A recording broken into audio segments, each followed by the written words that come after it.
Good day, everyone, and welcome to today's video. We're tackling a topic that resonates deeply for many. Why do so many smart kids grow up feeling stuck, disconnected, and profoundly alone? They were the ones praised as children, told they'd achieve greatness, yet as adults, they struggle with motivation, feel socially out of step, and find it hard to connect. They seem fine on the outside, sharp, capable, but inside, they're isolated, watching life happen to others. The reason lies in their intelligence, once a strength, becoming a trap. Today, we'll explore why this happens and how to break free. Because this isn't about failure, it's about a strategy that no longer serves you. As kids, our identities are simple. We latch onto one or two traits. Maybe you're the funny kid or the sports kid.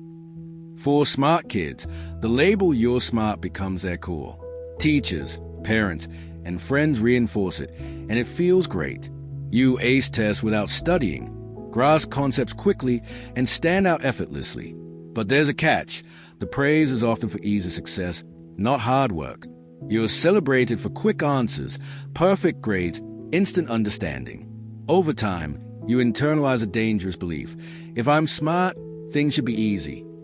This sets you up for trouble, because when life gets hard, when you fail or struggle, it feels like a threat to who you are. If I'm smart, why is this so tough? You wonder. Instead of tackling challenges, you avoid them to protect your smart kid image. This avoidance shrinks your world. You stick to safe zones, tasks you're already good at, dodging risks that might expose flaws. You skip new hobbies, avoid clubs, or shy away from challenges unless you're sure you'll shine. While others experiment, fail, and grow, you're stuck, guarding a fragile identity. This is where loneliness takes root. Connection comes from shared experiences, teammates struggling together, friends navigating awkward moments, or co-workers chasing goals. But if you opt out to avoid looking not smart, you miss those bonding moments. You don't join the group project, try the sport, or engage socially because failure feels too risky. Slowly, you drift from the flow of connection, and isolation becomes a reality. Even when you crave connection, you rely on your intellect.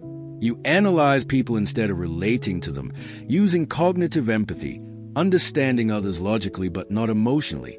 You can navigate conversations, even seem charming, but it's exhausting. Socializing becomes another performance you must ace, so you avoid it to escape the fear of failing socially. The loneliness deepens, but you're smart, so you try to logic your way out, analyzing your self-esteem, rationalizing your isolation.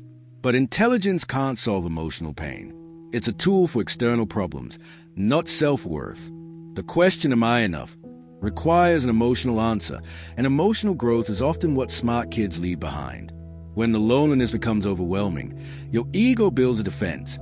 You tell yourself, I'm just different. Others aren't as deep or smart. This defensive arrogance isn't about believing you're better. It's about shielding yourself from the pain of feeling left out. It creates a wall, blocking connection, because true connection demands vulnerability and humility, which clash with a smart kid identity. You can't be seen as flawed when your worth is tied to being exceptional. So, how do you break free? The first step is critical. Let go of the smart kid identity.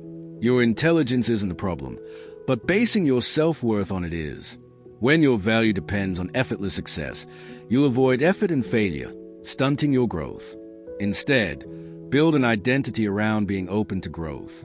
Shift from what makes me look smart to what helps me move forward. Embrace discomfort. Try things and be bad at them. Join the club. Start the hobby.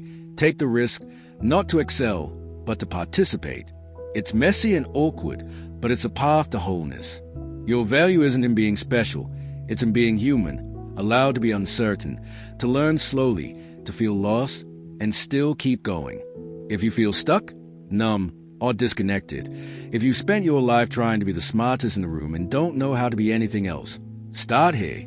Let go of the need to impress. Show up to be real, not perfect. You don't need to be the brightest to belong. You just need to try, fail, and persist. Connection happens when you step into the world as you are, flaws included. That world isn't as harsh as you think. It's where you'll feel seen and, finally, at home. I challenge you to comment below.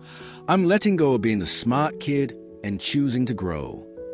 Share what hit home, because naming the pattern is the first step to breaking it.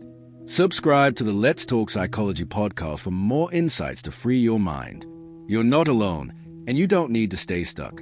Take one imperfect step today and watch your life open up. Thank you